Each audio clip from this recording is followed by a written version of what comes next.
Doubtnut पर आप पाएं कोटा के बेस्ट और टॉप टीचर्स जैसे एनवी सर, जीबी सर, आकांक्षा मैम की फ्री वीडियो लेक्चर्स। आज ही डाउनलोड कीजिए डाउटनेट ऐप। हेलो एवरीवन, जैसे कि आपको पता है कि हमने नीट का क्रैश कोर्स क्या कर रखा है, अपना स्टार्ट कर रखा है, जिसमें अब तक हमने ऑर्गेनिक कंप्लीट कर लिया। जितने भी चैप्टर्स थे सबको रिवाइज कर लिया, उन पे क्वेश्चंस कर लिए।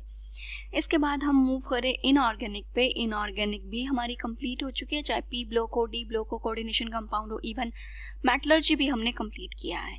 तो इसके बाद हम नेक्स्ट अब मूव कर रहे हैं फिजिकल केमिस्ट्री पर। ठीक है, तो फिजिकल केमिस्ट्री में भी हम इसी तरीके से जितने भी हमारे चैप्टर्स हैं वन बाय वन सभी चैप्टर्स को डिस्कस करेंगे, उन पे बेस्ड न्यूमेरिकल्स करेंगे। तो फिजिकल केमिस्ट्री में सबसे पहले जो आपका चैप्टर आता है, जो सबसे पहले ही आपको पढ़ना पड़ता है, दैट इज मोल कॉन्सेप्ट।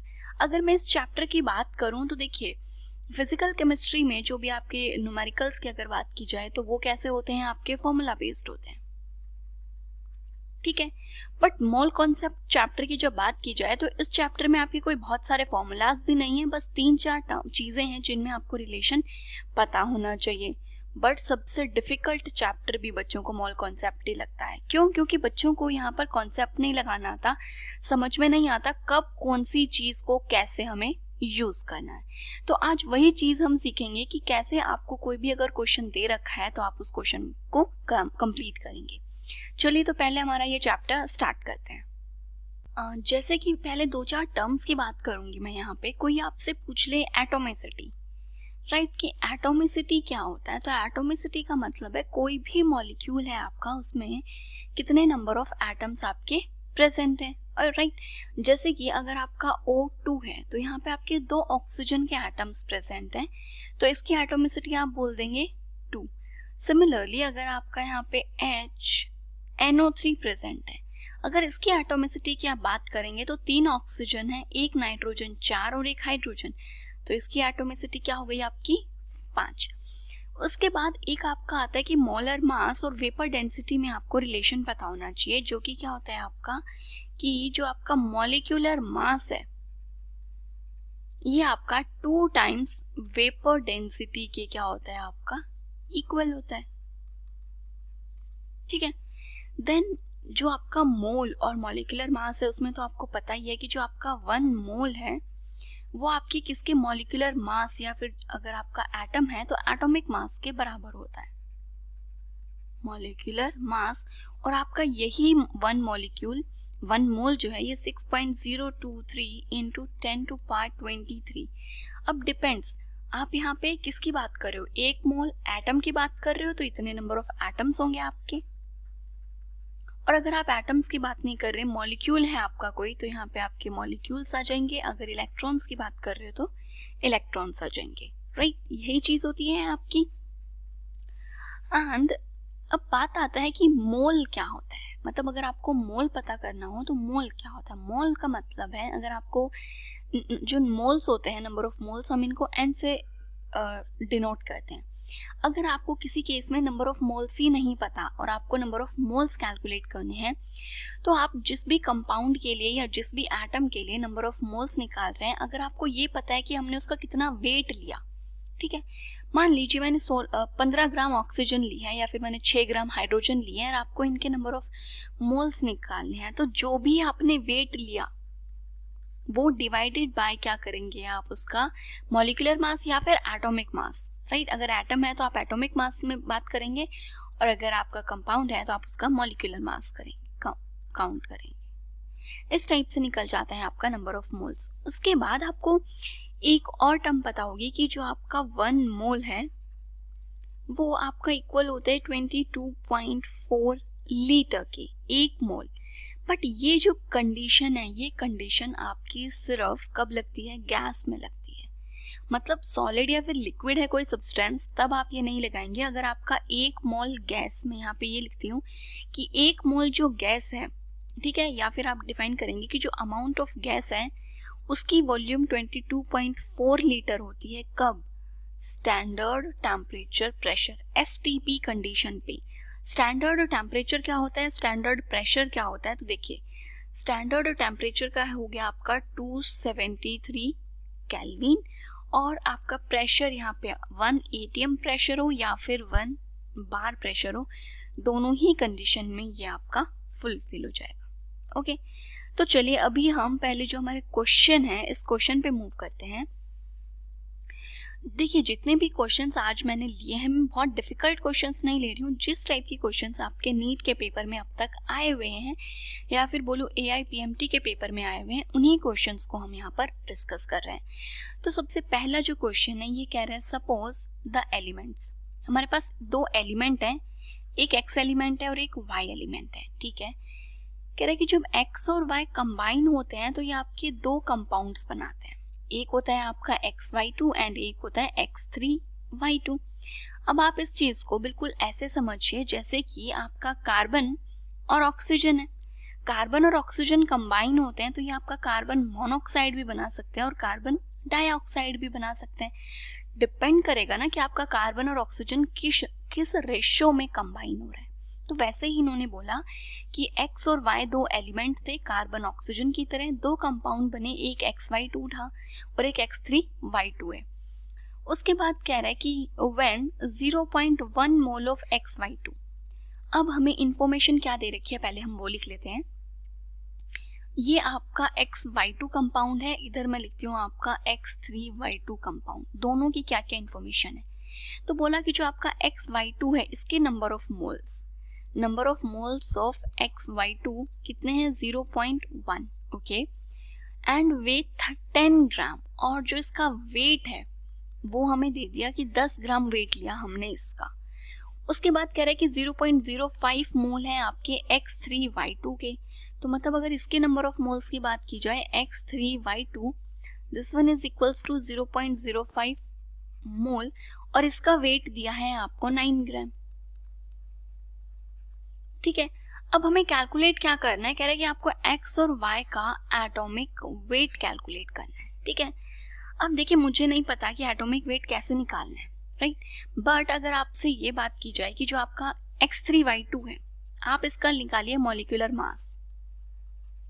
क्या निकालना है आपको, इसका मॉलिक्यूलर मास। तो किसी भी मॉलिक्यूल का आप मॉलिक्यूलर मास कैसे निकाल सकते हैं, जैसे ये आपका CO है, अगर आपको इसका मॉलिक्यूलर मास निकालना है तो आप कैसे निकालोगे, आप कार्बन का एटॉमिक मास ऐड करोगे। कार्बन का एटॉमिक मास आपका होता है कितना 12, और ऑक्सीजन का एटॉमिक मास ऐड करोगे जो कि होता है आपका 16। मतलब जो आपके इंडिविजुअल एटम्स होते हैं हम उनका एटॉमिक मास को ऐड करते हैं तब हमारा मॉलिक्यूलर मास निकलता है। तो जब आप X3Y2 के पहले मॉलिक्यूलर मास को अगर निकाल लें, अगर आपको इसको मॉलिक्यूलर मास पता चल जाए तो हम सोच सकते हैं कि शायद हम इंडिविजुअल x और y का भी मास पता कर सकते हैं। और मॉलिक्यूलर मास कैसे निकलेगा, क्योंकि X3 है तो मतलब 3 टाइम्स जो आपका x है इसका मॉलिक्यूलर मास आएगा, प्लस y कितना है 2, तो 2 टाइम्स आपका y का जो एटॉमिक वेट है उसको जब ऐड करेंगे तो इस कंपाउंड का मॉलिक्यूलर मास आएगा। अब हम मॉलिक्यूलर मास कैसे निकालें, हमें तो वो भी नहीं पता। हमें दे क्या रखे हैं, हमें नंबर ऑफ मोल्स दे रखे हैं और वेट दे रखा है। अभी देखिए मैंने आपको नंबर ऑफ मोल्स, वेट और मॉलिक्यूलर मास में एक रिलेशन बताया था। बिल्कुल सिंपल सा रिलेशन है, यहाँ से आपको मॉलिक्यूलर मास इजीली निकाल सकते हैं। तो चलिए सबसे पहले हम क्या करते हैं, इनका मॉलिक्यूलर मास ही कैलकुलेट कर लेते हैं। तो अगर मॉलिक्यूलर मास कैलकुलेट करना है तो वेट से नंबर ऑफ मोल्स को आपने क्या करना है, यहाँ पे डिवाइड करना है, यही तो प्रोसेस होगी।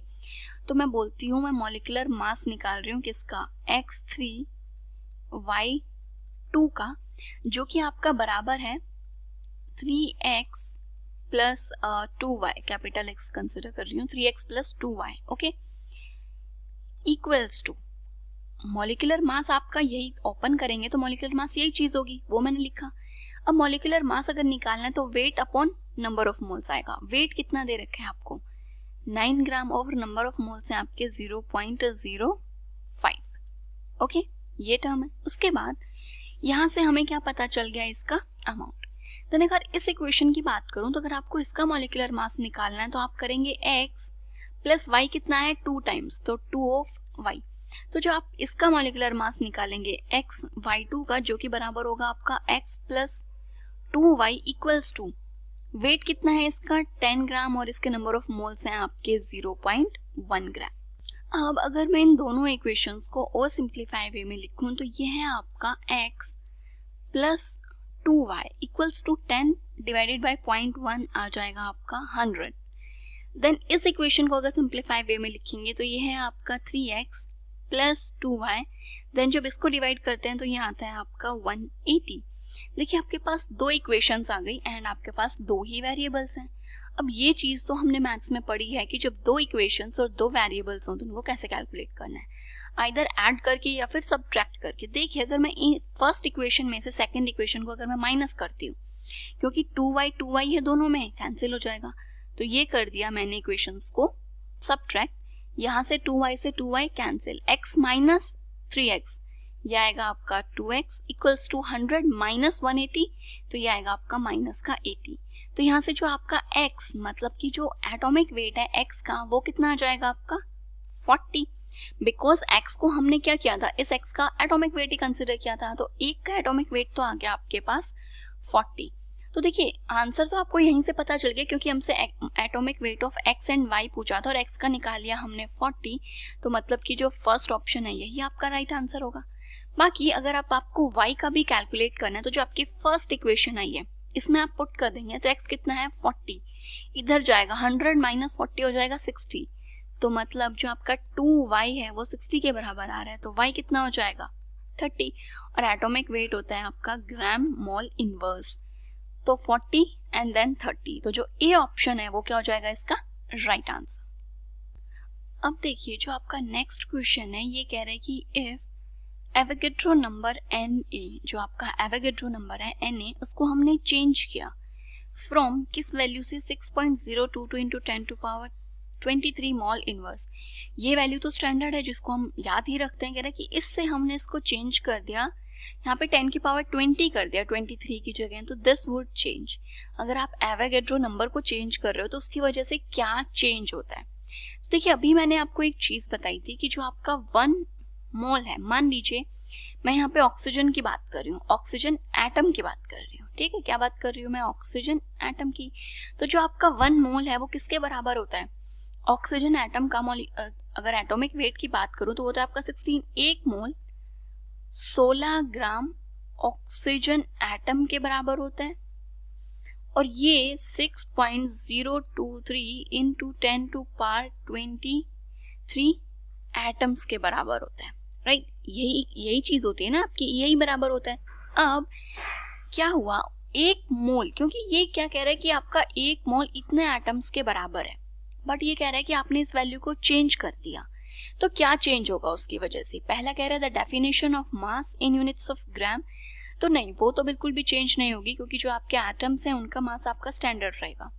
देन कह रहा है the mass of 1 mole of carbon, एक मोल कार्बन का जो मास है वो आपका चेंज होएगा। कैसे, एक मोल में इतने एटम्स हैं और एक मोल का मास इतना है, तो मतलब इन शॉर्ट यहाँ से इसने कार्बन की बात की है, तो कार्बन का मास होता है आपका 12 ग्राम, तो हम सिंपली बोलेंगे कि जो आपका 12 ग्राम कार्बन है वो कितने एटम्स के बराबर है, 6.023 इंटू 10 टू पावर 23 के बराबर है, राइट। ये इतने ही एटम्स के बराबर है ना कार्बन के, या फिर मैं इसको ये बोलूं कि 6.023 into 10 to power 23 atoms of carbon.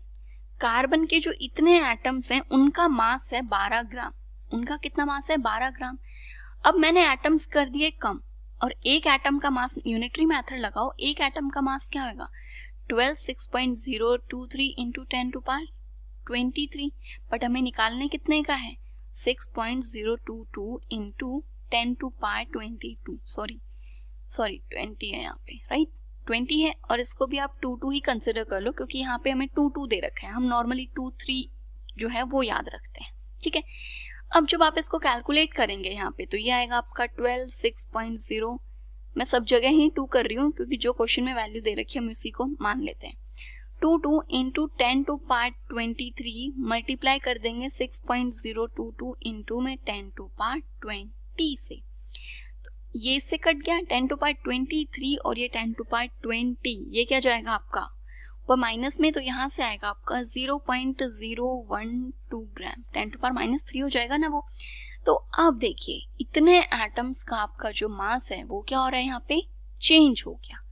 तो अगर आप एवोगैड्रो नंबर को चेंज करेंगे तो वहां पे आप का जो मास है क्या है, 1 मोल एटम का जो मास है वो क्या हो जाएगा आपका, चेंज हो जाएगा। ओके उसके अलावा कह रहा है कि the ratio of chemical species to each other in a balanced equation. देखिए जो बैलेंस्ड इक्वेशन है उसमें केमिकल स्पीशीज के रेशियो पे कोई भी चेंज नहीं आएगा। जो एटम्स जिस हिसाब से रिएक्ट कर रहे हैं वो वैसे ही रिएक्ट करेंगे, उसी रेशियो में रिएक्ट करेंगे, और ना ही आपके एलिमेंट्स का रेशियो चेंज होगा आपके कंपाउंड्स में।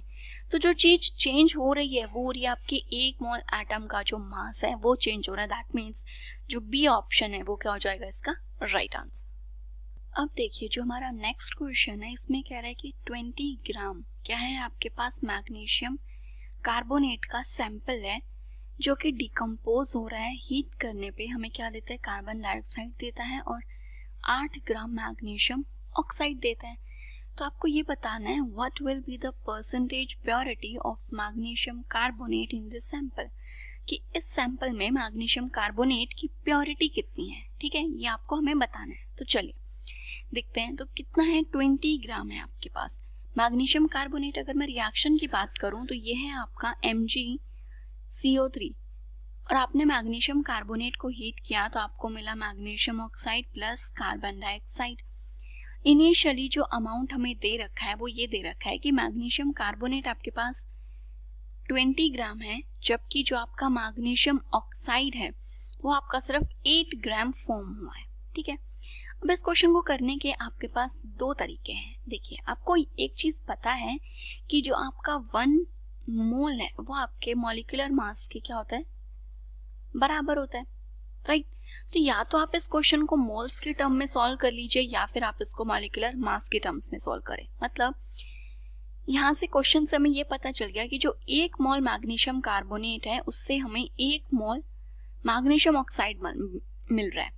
तो हम पहले ये देखेंगे कि अगर हमारे पास 20 ग्राम मैग्नीशियम कार्बोनेट है तो एक्चुअल में उससे कितना मैग्नीशियम ऑक्साइड फॉर्म होता है, तभी तो हमें पता चलेगा कि कितना बना, मतलब प्योरिटी कितनी है, राइट। तो देखिए आप इसको इस तरीके से कर सकते हैं कि 1 मोल मैग्नीशियम कार्बोनेट से हमें 1 मोल मैग्नीशियम ऑक्साइड मिल रहा है, बट एक्चुअल जितना हमें अमाउंट दे रखा है वो कितने मोल्स है। तो मोल्स आप कैसे निकालते हो, जब भी आपको मोल्स निकालने होते हैं तो हम करते हैं वेट अपॉन में मॉलिक्यूलर वेट, राइट। अब वेट तो हमें मैग्नीशियम कार्बोनेट का दे ही रखा है तो दैट इज 20 मॉलिक्यूलर वेट। तो मॉलिक्यूलर वेट निकालोगे आप मैग्नीशियम कार्बोनेट का, मैग्नीशियम का एटॉमिक वेट है आपका 24, तो ये आ जाएगा 24 प्लस कार्बन का होता है 12 और ऑक्सीजन का कितना होता है 16, तो ये आएगा आपका 16 इंटू में 3 दैट इज 84। तो मतलब 20 अपॉन 84 ये क्या आ रहे हैं यहाँ से इसके नंबर ऑफ मोल्स आ रहे हैं, that one is equals to 0.238 mole, right. इतने मोल्स आ रहे हैं। तो देखिए जब इसके 1 मोल से 1 मोल बन रहा था तो अगर इसके 0.238 मोल हैं तो मैग्नीशियम ऑक्साइड के भी 0.238 मोल्स ही फॉर्म होंगे। तो अब हम कैलकुलेट करते हैं अगर मैग्नीशियम ऑक्साइड के इतने मोल्स हैं तो इसका वेट कितना होगा, क्योंकि हमें तो फाइनली तो वेट दे रखा है ना, हम कंपैरिजन तो वेट में ही करेंगे। अब अगर आपको वेट निकालना है तो क्या करोगे, मोल्स और मॉलिक्यूलर वेट को मल्टीप्लाई कर दो। इसके मोल्स हैं आपके पास 0.238, मॉलिक्यूलर वेट कैलकुलेट करना। मैग्नीशियम ऑक्साइड का मॉलिक्यूलर वेट, मैग्नीशियम है 24 एंड वो है आपका 16, तो ये कितना हो जाएगा आपका 40 इंटू में 40 कर दिया। तो जब आप इसको सॉल्व कर रहे हैं तो ये आ रहा है आपका 9.52 ग्राम मैग्नीशियम ऑक्साइड। कहना क्या चाह रहा है अब क्वेश्चन कह रहा है कि अगर आपके पास 20 ग्राम मैग्नीशियम कार्बोनेट था तो उससे 9.52 ग्राम मैग्नीशियम ऑक्साइड बनना चाहिए था जब ये आपका 100% प्योर हो, बट ये बना कितना है, सिर्फ 8 ग्राम। मतलब मैग्नीशियम कार्बोनेट आपका कंप्लीटली प्योर नहीं था, कुछ ना कुछ उसमें इम्प्योरिटी थी। अब कितना अमाउंट आपका नहीं बना, यहाँ पे देखिए 8 ग्राम बना है, बनना चाहिए था 9.52 ग्राम। तो यहाँ से जब आप परसेंटेज ऑफ प्योरिटी निकालेंगे वो कैसे बना, कितना 8 ग्राम बनना चाहिए था, 9.52 ग्राम इंटू में 100, ऐसे ही तो निकलेगी परसेंटेज प्योरिटी। तो ये आती है अराउंड आपकी 84%, that is option D. Okay एक तरीका तो ये था कि हमने पहले इसके मोल्स निकाले। अगर आपको मोल्स नहीं निकालने तो आप मॉलिक्यूलर वेट की टर्म्स में भी इसको कर सकते थे। कैसे? मैग्नीशियम कार्बोनेट, अब एक मोल जो है वो आपके मॉलिक्यूलर मास के बराबर होता है। तो जब मैंने ये बोला कि 1 मोल MgCO3, दैट मीन्स इसका मॉलिक्यूलर मास अभी निकाला मैंने 84, कि 84 ग्राम जो आपका मैग्नीशियम कार्बोनेट है इससे क्या बनेगा 1 मोल MgO, that means 40 gram magnesium oxide. अगर इसके 84 से 40 ग्राम बन रहा है तो क्वेश्चन में हमें कितना दे रखा था 20 ग्राम। तो 20 ग्राम से कितना बनेगा, यूनिटरी मेथड लगाना है यहाँ पे तो आपको, तो 40 अपॉन 84 इंटू में 20, तो यहाँ से भी मैग्नीशियम ऑक्साइड का वेट आता 9.52 ग्राम। ओके तो ये मिल गया, 8 हमें दिया ही हुआ था तो फिर से आप परसेंटेज प्योरिटी निकाल लेते हैं। तो इट्स अप टू यू कि आपको दिमाग में कौन सा मेथड आता है। तो देखिए मेरा फंडा ये है कि जब अगर आपको वेट दे रखा है तो आप मॉलिक्यूलर वेट के टर्म्स में ही करो, क्योंकि क्वेश्चन जल्दी और इजी हो जाएगा। इसमें पहले आपने मोल्स बनाए फिर मोल्स को वेट में कन्वर्ट किया, क्यों करना इतना लफड़ा, राइट?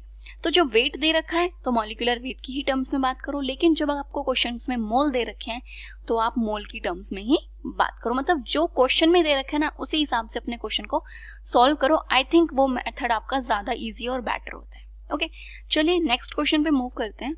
अब देखिए अब आपको 2-3 चीजें बताती हूँ मैं, परसेंटेज क्या होता है आपका, राइट?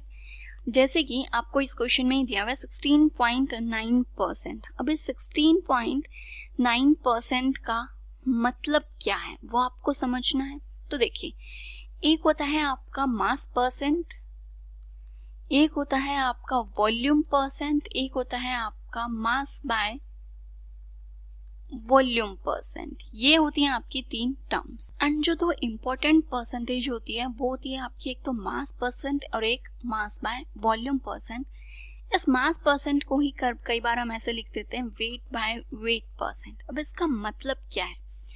मास परसेंटेज का मतलब है आपका मास ऑफ गिवन कंपोनेंट, मतलब जो भी कंपोनेंट आपको दे रखा है, कंपाउंड दे रखा है, उसका मास डिवाइडेड बाय लेते हैं हम मास ऑफ सॉल्यूशन। और क्योंकि आप परसेंटेज निकाल रहे हो तो इनटू में क्या आ जाएगा आपका 100। ये फॉर्मूला होता है मास परसेंटेज का। मतलब कि गिवन कंपोनेंट, मतलब मान लो आपको कोई भी कंपाउंड दे दिया, एक एक्स कंपाउंड है, उसका कितना अमाउंट है, कितना वेट है, 10 ग्राम है, 5 ग्राम है, 8 ग्राम है, वो अमाउंट, और कितने सॉल्यूशन में, मतलब कितना सॉल्यूशन का आपने मास लिया है उसमें उसको डिसॉल्व करने के लिए, वो इनटू में 100। ओके अब अगर आपको कभी मास परसेंटेज दे रखी हो, कोई सॉल्यूशन दे दिया और बोला कि इसका A% है, इस A% का मतलब होता है कि A ग्राम वो कंपोनेंट, A ग्राम उस कंपोनेंट का हमने 100 ग्राम सॉल्यूशन में क्या किया है, डिसॉल्व किया। हम स्टैंडर्ड लेके चलते हैं कि हमने 100 ग्राम सॉल्यूशन में डिसॉल्व किया, ठीक है? इसी तरीके से अगर आप मास परसेंट वॉल्यूम की बात करेंगे तो यहाँ पे वॉल्यूम ऑफ सॉल्यूशन आ जाएगा मास की बजाय। तो उस केस में आप कहेंगे कि A ग्राम जो आपका कंपोनेंट है उसको हमने 100 ml जो आपका सॉल्यूशन है उसमें हमने क्या किया है, उसको डिसॉल्व किया है। ओके वॉल्यूम बाय वॉल्यूम का मतलब है दोनों टर्म्स वॉल्यूम में होंगी। जैसे ये था कि A वॉल्यूम मतलब A ml जो है आपका, क्या बोलेंगे हम कि जो A ml है उसको हमने डिसॉल्व किया है किसमें, 100 ml ऑफ वाटर में, 100 ml ऑफ जो भी आपका सॉल्यूशन है उसमें, ठीक है? तो ये क्या होती हैं आपकी टर्म्स। अब हम क्वेश्चन पे मूव करते हैं कि ये क्वेश्चन हमें क्या कह रहे हैं। इस क्वेश्चन में कहा है कि what is the mass of percentage. Mass percentage बताना है आपको, मतलब कि weight of given component upon में मास ऑफ सॉल्यूशन में बात करेंगे हम। फॉर्म्ड, कितना मास परसेंट आपका फॉर्म हुआ है व्हेन, जब 50 ml of 16.9% solution silver nitrate का मिक्स किया है 50 ml ऑफ 5.8% NaCl सॉल्यूशन का। तो पहले हमें जो डाटा दे रखा है उससे हमें क्या इंफॉर्मेशन मिल रही है वो कैलकुलेट करते हैं। बोला कि जो आपका सिल्वर नाइट्रेट है, राइट, सिल्वर नाइट्रेट कितना है 16.9%, और अभी हमने बताया इसका मतलब क्या है कि 16.9 ग्राम सिल्वर नाइट्रेट जो है इसको हमने 100 ग्राम सॉल्यूशन में क्या किया है, डिसॉल्व किया है। बट इस क्वेश्चन में हमें क्या दे रखी है, वॉल्यूम दे रखी है, तो हम इसको मास बाय वॉल्यूम कंसिडर करेंगे। तो हम कहेंगे कि 100 ml में आपने इसको डिसॉल्व किया, बट हमें इस सॉल्यूशन का कितना लेना है, सिर्फ 50 ml लेना है। अगर 100 ml में इतना ग्राम है तो आप सोच सकते हैं 50 ml में कितना होगा, इसका जस्ट हाफ कर दूं मैं, तो मतलब ये हो जाएगा आपका 8.45 ग्राम। मतलब कि सिल्वर नाइट्रेट का अमाउंट आपको पता चल चुका है। नेक्स्ट में बोल रहा है आपको 5.8% NaCl है। NaCl कितना है आपका 5.8%, मतलब कि 5.8 ग्राम सोडियम क्लोराइड को मैंने 100 ml सॉल्यूशन में डिसॉल्व किया, तो 50 ml में कितना सिल्वर क्लोराइड होगा, सॉरी सोडियम क्लोराइड होगा। 50 ml मतलब आप इसका हाफ कर देंगे, 5.8 ग्राम का हाफ हो जाएगा आपका 2.9 ग्राम।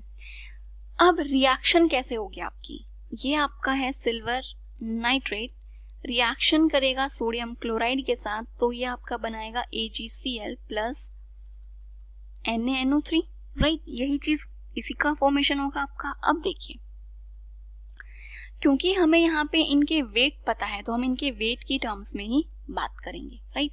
तो पहले हमें इनके मॉलिक्यूलर मास निकालना पड़ेगा।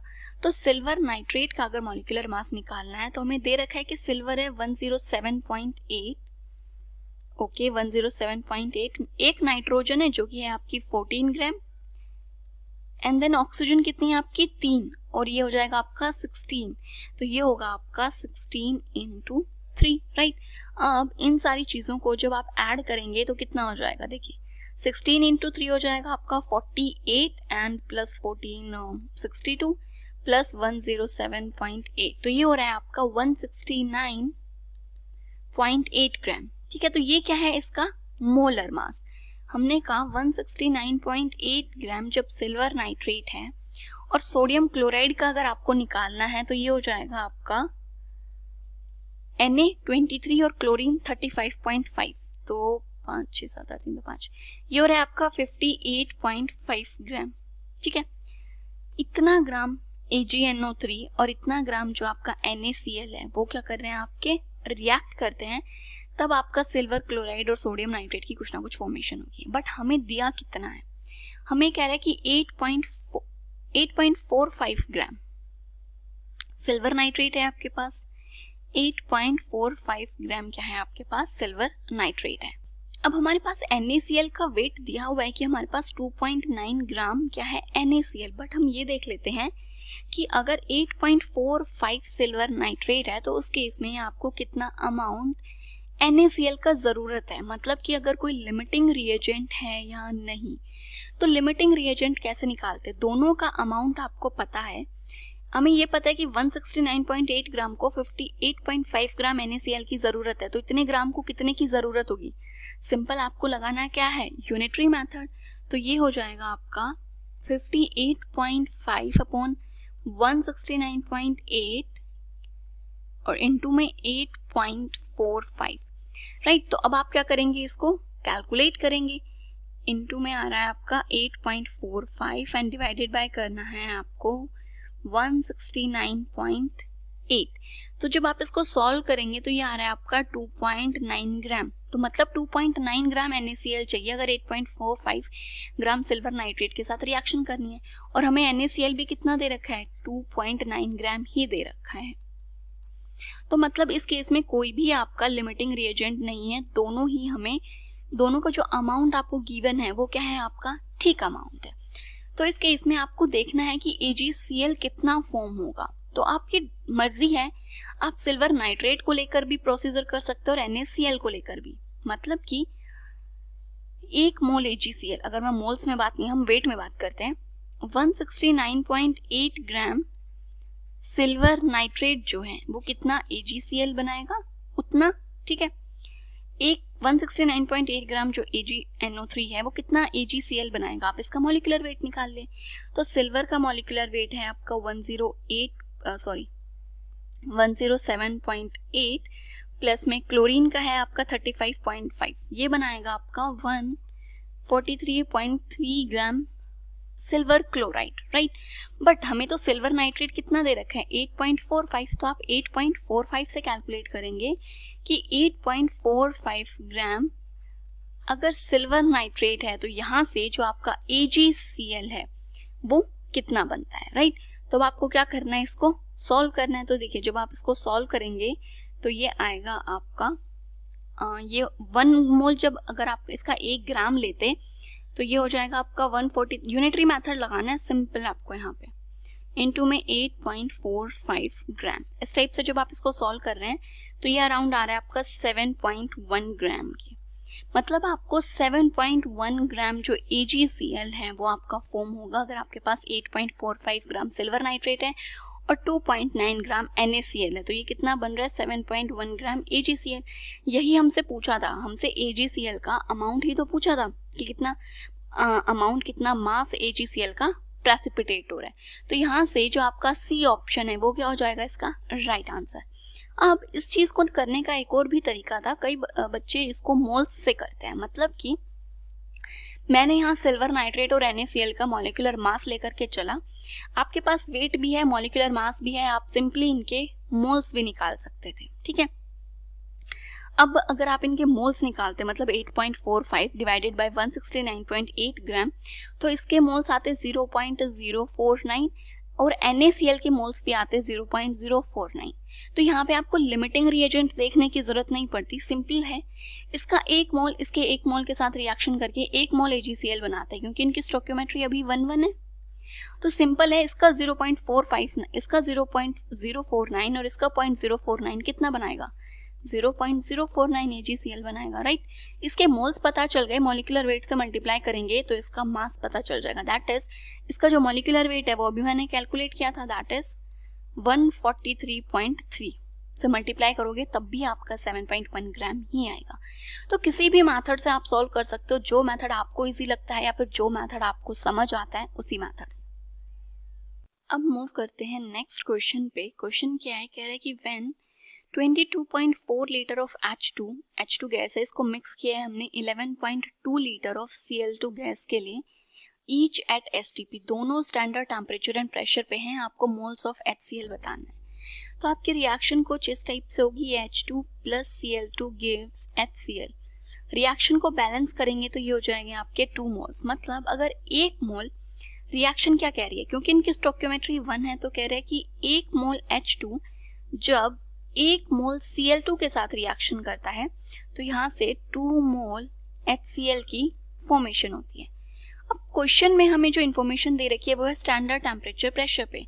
आपको पता है कि एट STP, हम क्या बोलेंगे एट STP गैस के लिए एक चीज बताई थी मैंने अभी आपको कि 1 मोल ऑफ गैस जो है वो बराबर होती है 22.4 लीटर के, राइट। अब H2 भी आपकी एक गैस है, इवन Cl2 भी क्या है आपकी गैस और HCl भी क्या है आपकी गैस। क्वेश्चन में भी आपको दे ही रखा है।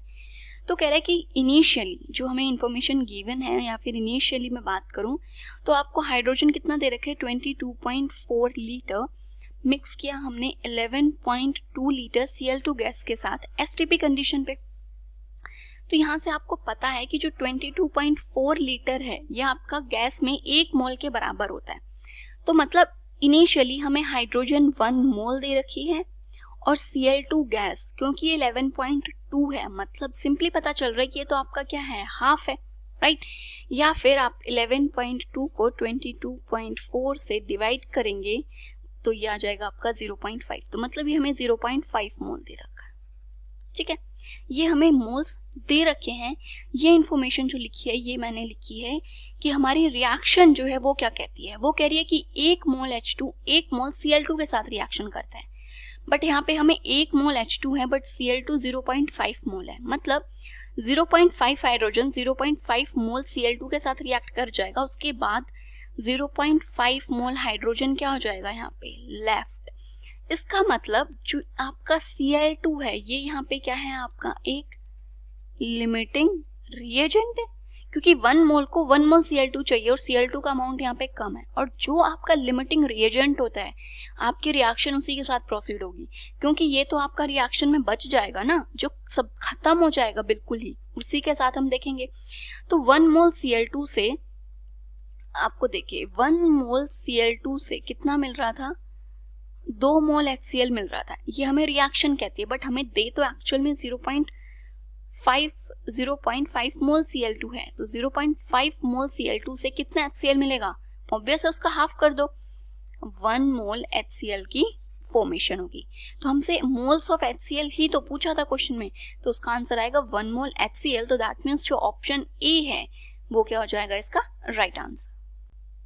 अब जो हमारा नेक्स्ट क्वेश्चन है ये क्या कह रहा है, कह रहा है कि which has maximum number of molecules, किस में सबसे ज्यादा मॉलिक्यूल्स हैं।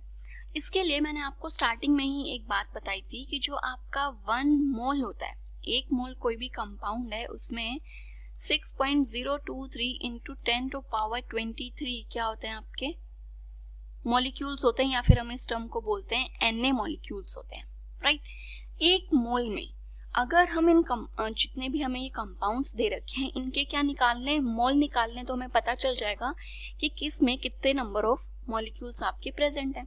तो सबसे पहले बात करूंगी मैं 7 ग्राम की, और आपको पता है कि जो आपके मोल्स हैं वो आप कैसे कैलकुलेट करते हैं, मोल्स होता है आपका वेट अपॉन में मॉलिक्यूलर वेट। वेट कितना दे रखा है 7, मॉलिक्यूलर वेट N2 का हमें कितना कैलकुलेट करना है। एक नाइट्रोजन का होता है आपका 14 इंटू 2 कितना हो गया 28, तो 7/28 जब आप इसको कैलकुलेट करते हैं तो ये आता है आपका 0.25 मोल। एक मोल अगर इतना Na दे रहा है तो 0.25 मोल कितना देगा, सिंपल है 0.25 Na मॉलिक्यूल्स, ठीक है। तो मतलब इसमें हमें इतने मॉलिक्यूल्स मिल रहे हैं। सेकंड की अगर बात करूं तो सेम 2 ग्राम है, मॉलिक्यूलर वेट एक हाइड्रोजन एटम का 1 होता है, तो 2 हाइड्रोजन के लिए कितना हो जाएगा 2, तो ये तो सिंपली आपका 1 मोल आ गया, और 1 मोल में तो Na ही मॉलिक्यूल्स होते हैं, ठीक है। नेक्स्ट है 16 ग्राम NO2, तो ये हो जाएगा 16, NO2 का मॉलिक्यूलर मास निकालना है, तो नाइट्रोजन का होता है 14 प्लस ऑक्सीजन का होता है 16 इंटू में 2, 16 इंटू 2 32, और ये हो जाएगा आपका 46। तो 16/46 जब आप सॉल्व करेंगे तो ये आएगा आपका 0.348 मोल्स, और जितने भी मोल्स आए हैं उनको आपको क्या करना है Na से मल्टीप्लाई करना है। तो इसमें इतने मॉलिक्यूल्स हो गए, ये क्या हो गए आपके मॉलिक्यूल्स। नेक्स्ट है आपका 16 ग्राम O2, दैट इज 16, 2 ऑक्सीजन है तो 16 दूनी 32, मतलब 0.5 मोल आ गए इसके। तो मॉलिक्यूल्स कितने होंगे 0.5 Na मॉलिक्यूल्स। अब आपको पता है कि Na जो मॉलिक्यूल है, मैक्सिमम नंबर ऑफ मॉलिक्यूल्स की बात की है, तो Na जो मॉलिक्यूल्स है वो सबसे ज्यादा है, क्योंकि बाकी सभी में जो हमारी क्वांटिटी है वो पॉइंट में है। 0.25 का मतलब होता है 1/4, मतलब कि आप 6.023 इंटू 10 टू पावर 23 का 1/4 पार्ट मॉलिक्यूल्स है इसमें। इसका मतलब है 1/2, उसके 1/2 मतलब हाफ मॉलिक्यूल्स है। तो सबसे ज्यादा जो नंबर ऑफ मॉलिक्यूल्स हैं वो है आपके 2 ग्राम हाइड्रोजन में, दैट मीन्स जो बी ऑप्शन है वो क्या है इसका राइट आंसर।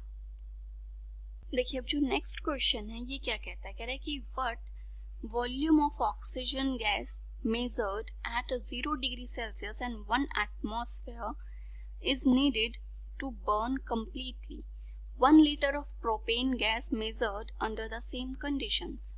क्वेश्चन क्या कह रहा है, कह रहा है कि कितना वॉल्यूम ऑक्सीजन गैस का आपने मेजर किया 0 डिग्री सेल्सियस एंड 1 एटमॉस्फेयर पे। तो देखिए दोनों जो कंडीशंस हैं, टेम्परेचर कितना है आपका 273 केल्विन या फिर आप बोलें 0 डिग्री सेल्सियस, प्रेशर है आपका 1 atm और ये आपका स्टैंडर्ड टेम्परेचर प्रेशर है।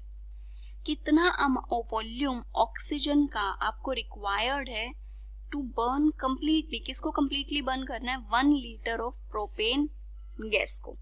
तो प्रोपेन गैस होती है आपकी C3H8 एंड जब आप इसके ऑक्सीजन के साथ रिएक्शन कराते हैं तो ये बनता है आपका carbon dioxide plus H2O, reaction को बैलेंस करेंगे, 3 कार्बन है यहाँ पे तो 3 ये हो गए, हाइड्रोजन कितने हैं 8 तो ये हो जाएगा 4 2 जा 8। ऑक्सीजन कितनी है, यहाँ पर है 6 ऑक्सीजन और प्लस 4 मतलब टोटल 10 ऑक्सीजन हैं आपके पास। तो 10 ऑक्सीजन को बैलेंस करने के लिए ये क्या आपने 5 से मल्टीप्लाई। ओके तो यहाँ पे हमें एक चीज पता चल गई कि 1 मोल C3H8 का 5 मोल O2 के साथ रिएक्शन कर रहा है।